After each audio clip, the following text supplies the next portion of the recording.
Campbell River here. It's just a couple of kilometers up the road here, but as you've seen through the drive, we went through Black Creek and Oyster River, and there's a lot of it's a seaside community, the route that we were taking, so there's a lot of, you know, there's a few campgrounds, provincial campgrounds there at Rathtrethor Park and Miracle Beach, and or sorry, Saratoga, not Rathtrethor. And lots of little resorts and places like that along this route here. It's very popular in the summer months. Pretty quiet at the moment now, even though it's the May long weekend here in British Columbia, which is usually the start of the summer. You know, for most people here, vacationers, and they get going and they get camping, but there was a lot of restrictions placed on the citizens of British Columbia for this weekend, basically telling people to stay home, don't go anywhere. There's restrictions on traveling throughout the province. For example, people who live on the mainland are not allowed to come here to Vancouver Island unless it's essential, and you can't leave the lower mainland and travel up to the Okanagan or other parts of British Columbia because of the pandemic.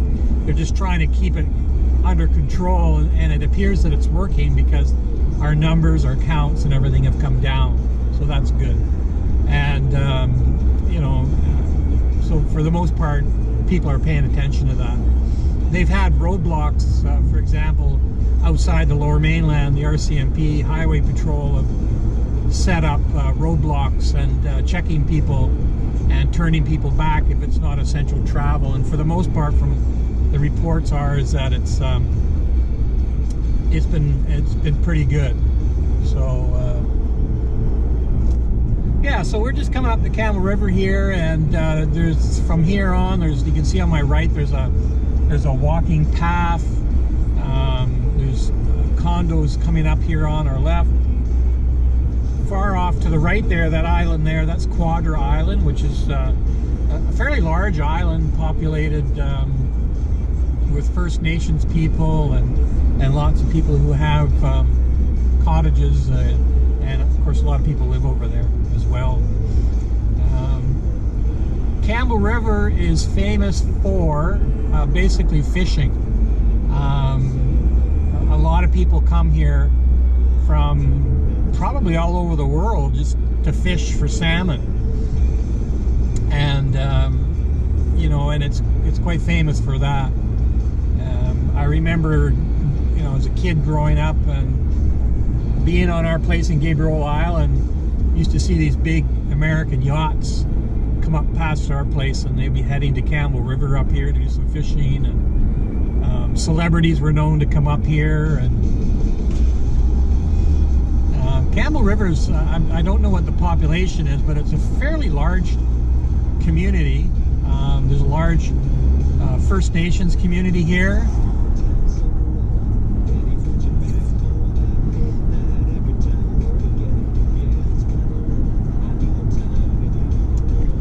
It's 20 to 10 in the morning here on a Sunday, so it's going to be fairly quiet. And it is a long weekend too, which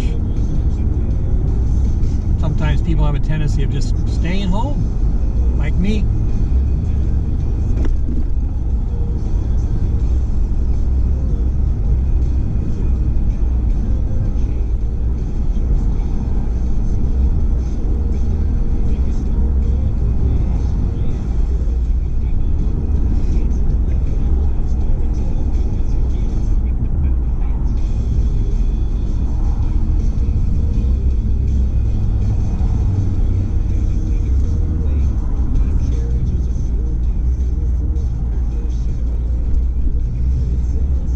So depending on how it goes, I may break this video up into a couple of different parts. You know, maybe the highway drive and then the drive in here to Campbell River.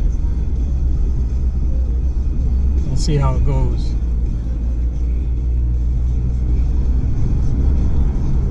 I'm not going to drive all the streets to Campbell River, but I'll kind of take a cruise down through the downtown area and come back out the other way.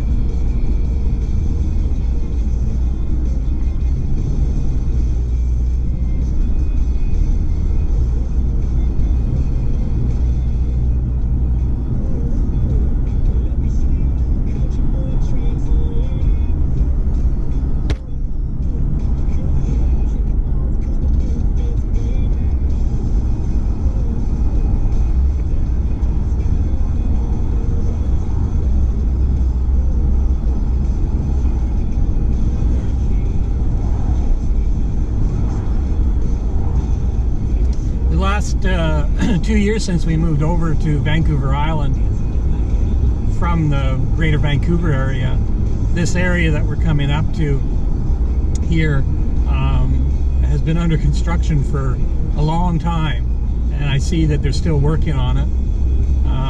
They basically widened the road, and they wanted to obviously widen it for this pathway that's on the right here, that wanders around through here. New apartments and condominiums here on your left. People will have a nice view of water. A couple of fish boats out in the water there. These are things that people get very confused about, are these traffic circles. Some people just don't know how to handle them. People come flying into them just like they have the right of way. But they don't. Believe it or not, this area here on the water is where the cruise ships will come through here in the summer months. Of course, the cruise ship industry has been shut down here, and they're not expected to come back until February of 2022. The cruise ship industry apparently is going to start in the U.S. this summer, and the United States government passed a new law that changed cruise ship industry, whereas when they had to touch base they had to touch port in a foreign country, they couldn't go from United States like Seattle to Alaska without coming to Canada first. So they changed the law saying that you don't have to do that now. You can go straight from Seattle or Los Angeles right up to Alaska. Now, the cruise industry in British Columbia is a couple of $1 billion industry, and it is definitely going to hurt BC. But I think it's important that they maintain this pandemic control until it does get under better control, because a lot of people that were cruising just before the pandemic, cruise ships were basically incubation centers for the virus, and a lot of people got the virus, and a lot of people died from getting it on cruise ships. So, but everything will rebound. We'll all get back. I mean, there'll be people that have lost their businesses, and that's just the way it happens. You can see off to the left here, there's some deer roaming around. Deer are very popular here on Vancouver Island. They're everywhere. In Comox and Courtenay, you have to be very careful when you're driving around. The sign on the right there says the 50th parallel. So as you know, the Canadian border between the United States and Canada is the 49th parallel. So we've just driven up from the 49th, roughly not from the 49th, but halfway between the 49th and the 50th.